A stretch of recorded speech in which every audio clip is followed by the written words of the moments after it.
Hi, and welcome to another episode of Facts, Figures, and Fallacies from the Frontline podcast. Today, we are very excited to have Colby Moody joining us. He is the owner of Revelation Power. Colby, how are you doing today? I'm doing good, guys. Thanks for having me on. Definitely. Thanks for joining. Okay. And so, Nick, you want to talk about exactly what the tax credit is and without that tax credit, what would the benefit be of the solar system from a tax perspective?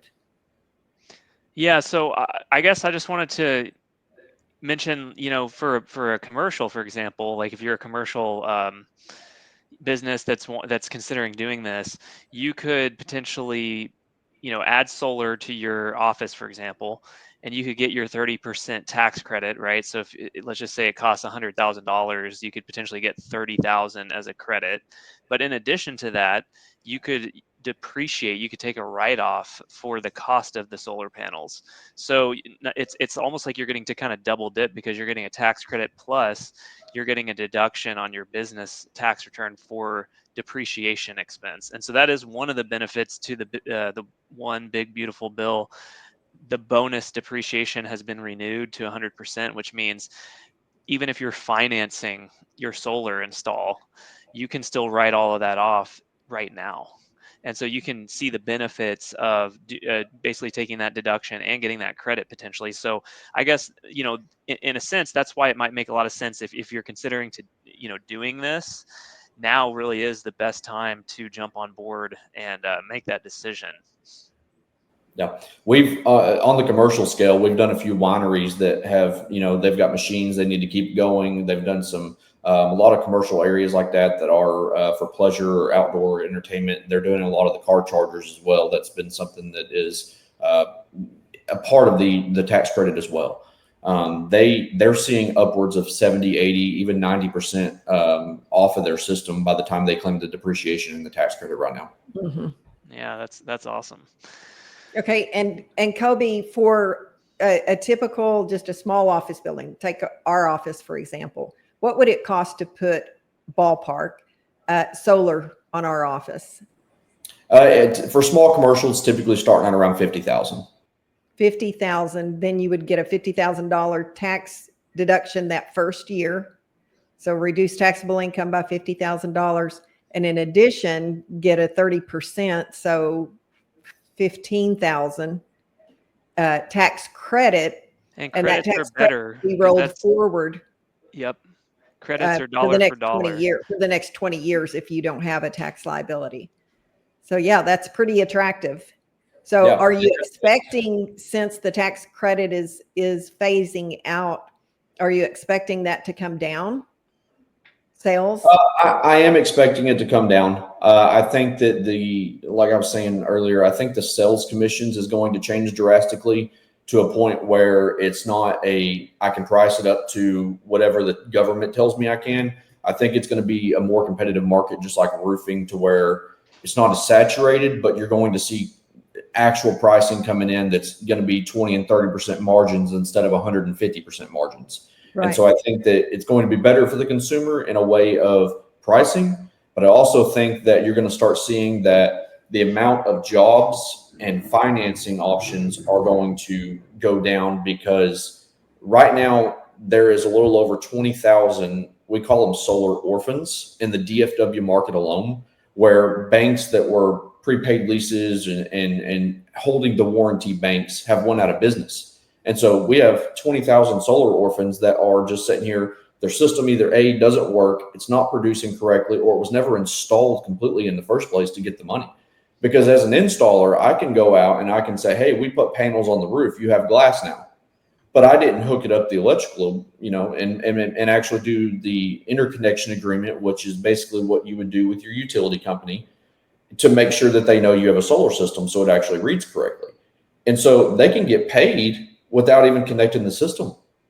And so there's so many customers out here that are seeing these fly-by-night companies come in, or out-of-state companies that are just coming in to make a quick buck because of that 150% margin. I mean, who wouldn't want to make that in a business industry? If any business, any industry in the world, if you make 150% margins and the customer's happy, that's, unheard of. And that's part of the reason you're seeing installers that are not certified. You're seeing electricians that don't have licenses come in. Houses are burning down all over the country because of it.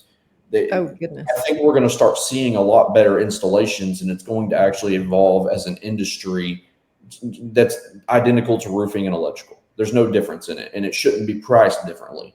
So to be able to still get tax credits or any kind of special drop-offs in pricing, anything that can help the customer out, that should go directly to the customer.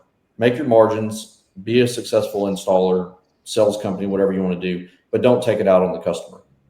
Right. So Colby, when it comes to having solar, whether it be at a business location or even at your personal residence, how, I guess my question would be, how much of a savings do you see, does the average person see on you know, their electric bill? Because they basically don't have an electric bill, right? Or it's very minimal, and they're just potentially financing the solar. Yeah, and that's ultimately the goal. It's the easiest way to do it is if you're getting into a new house. I don't ever recommend getting solar.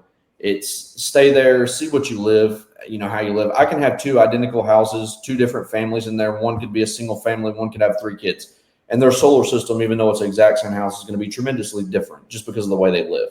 So it's never a 100% guarantee you're not going to have an electric bill. I've got customers that have $30, $40 electric bills and they're super happy. I've got customers we've installed for other companies that are extremely upset because they weren't sized correctly. They had incorrect numbers put in. The more data, the better. I've even got a customer that he gets paid $150 a month on his electricity bill because he sends so much back. So the goal would be to originally do what we call 100% offset. That means if your house is using, let's say, 10,000 kilowatt hours a year, we want a solar system that's going to produce just about at that. With a straightforward solar system, we can always do pretty close to that as long as there's not a lot of shading, and we can always save you some money up front.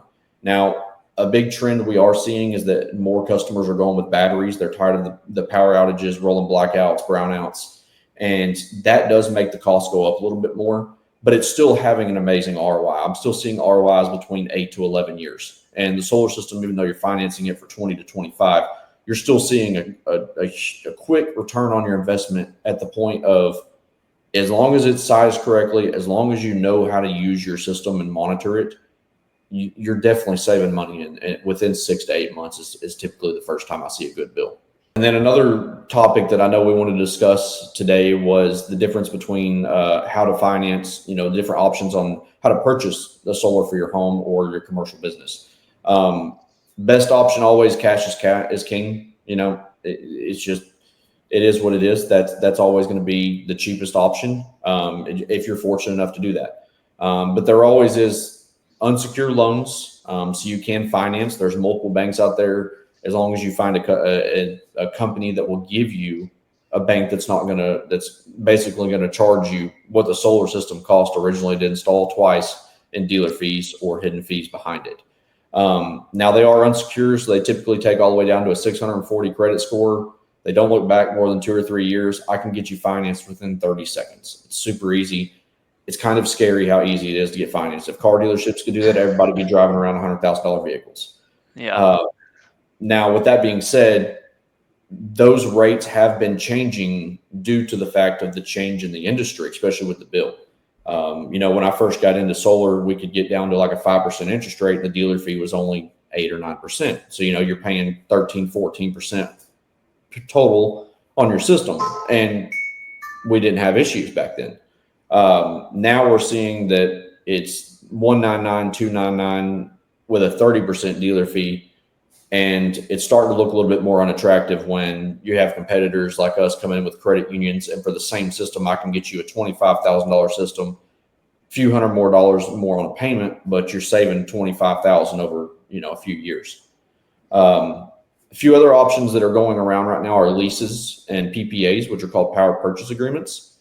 A lease is where basically an investing team, they come in as a bank and they're going to lease you. That means the only thing you have to be up to date on to even qualify is you need to be up to date on your mortgage payment and up to date on your electric bill. That's it. They don't need your social security number. They don't need anything else. And the way that works is it's put on an escalation. So they're going to take your average bill. They're typically going to go about $10 to $15 less than your average bill. And then every year, your payment's going to go up by about 4% for 25 years. After the 25 years, you have the option to keep the system, buy it, however you set up on that lease, depending on their options. When this happens, you're not eligible for the tax credit. The group of investors that own the lease are eligible for the tax credit, and they claim your depreciation. So you do lose a big chunk of that by not being eligible there. And I think that we're also seeing that a lot of these leases that are coming in are not producing as good as they should be, because they don't care about hitting your offsets. They don't care about offsetting your electric bill.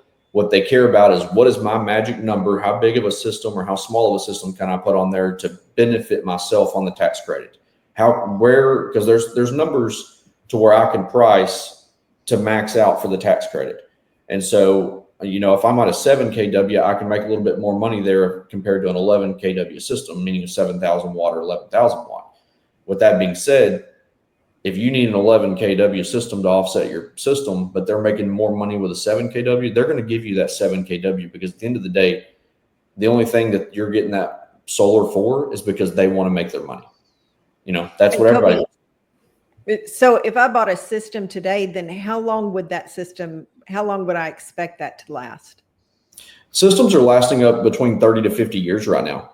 Most panel manufacturers are putting a 25 to 30 year warranty on their panels alone. The electrical components itself, they're going to be between 10 to 20 year warranty.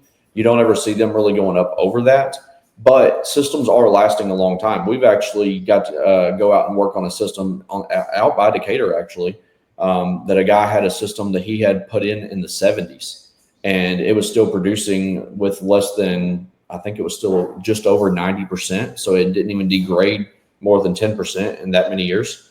So the quality of the panels have went up tremendously. They're not going to get any better than they are now. Silicon's at an all-time high on production. It's almost impossible for the scientists to do any better than what they have.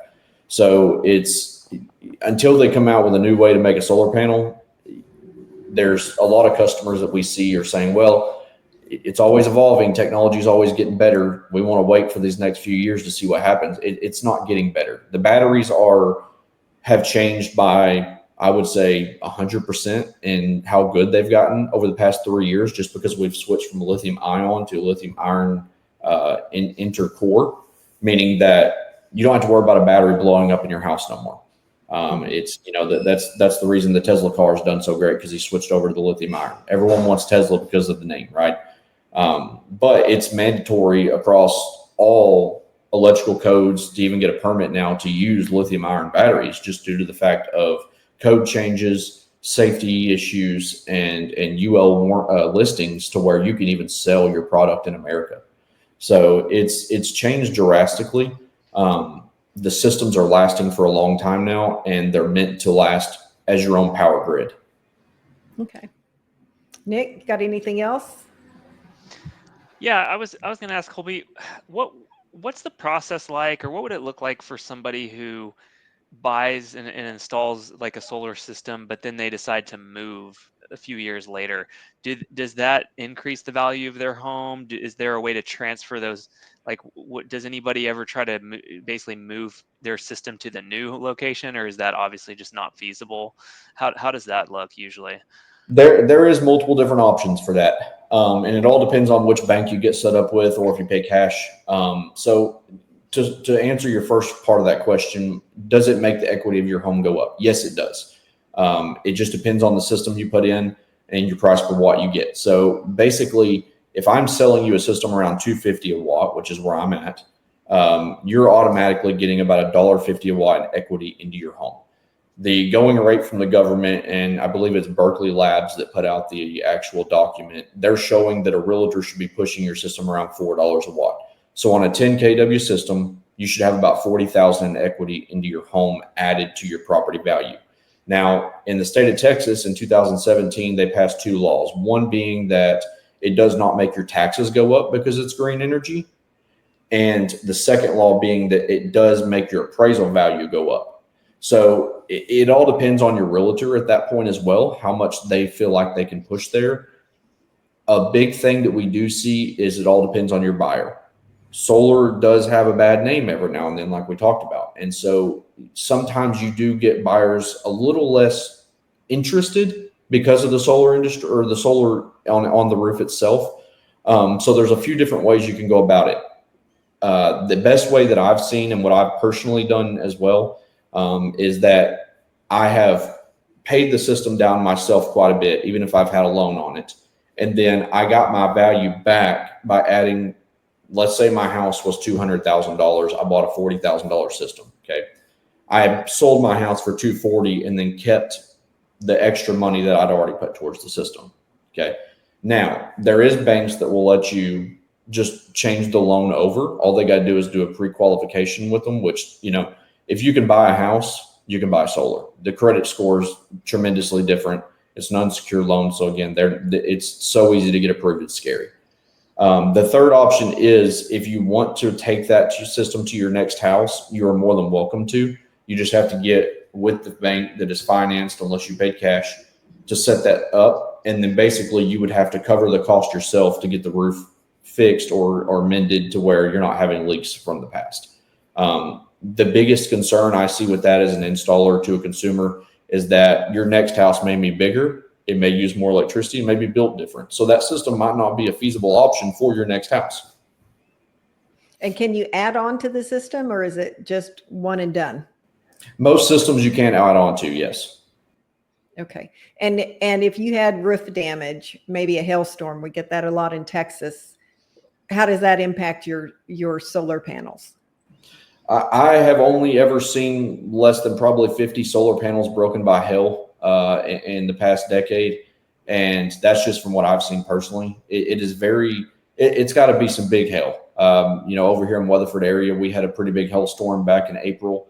And I've got a customer that has 35 panels we're replacing for him. We're only having to actually replace one of them. One of them broke. It was covered by warranty. So luckily that was taken care of for him. As to do with the insurance, let's say that your system protects your roof, but you want to go ahead and get a whole new roof. Most installers will work directly with your roofer. Some roofers do have qualifications now to take your panels off. That's been a growing theme over the past few years. But your insurance company will pay if you put your solar on your insurance company to take the panels off, have your roof replaced, and then have them put back on. And then all warranties are withheld as long as you use a certified installer. So, and it doesn't make, one of the biggest questions I get from installer consumers is that, well, I don't want to put it on my insurance because I don't want my insurance going up. My home insurance is already crazy. I have seen some companies like Germania, for instance, that doesn't charge a dime for you to put solar on your roof because it actually helps protect your roof over time. Right. There's a lot of companies that don't even have to replace the solar or move the solar. They just replace around it just because the solar has protected the roof. The most I've seen it go up is $100 a year. So, you know, $100 a year is a lot better than having to spend $7,000 or $8,000 to come get them taken off and put them back on over time.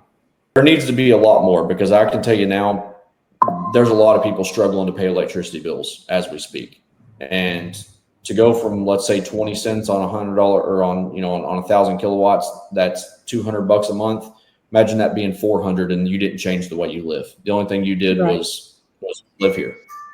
So that's the budget for people is going to start being an issue.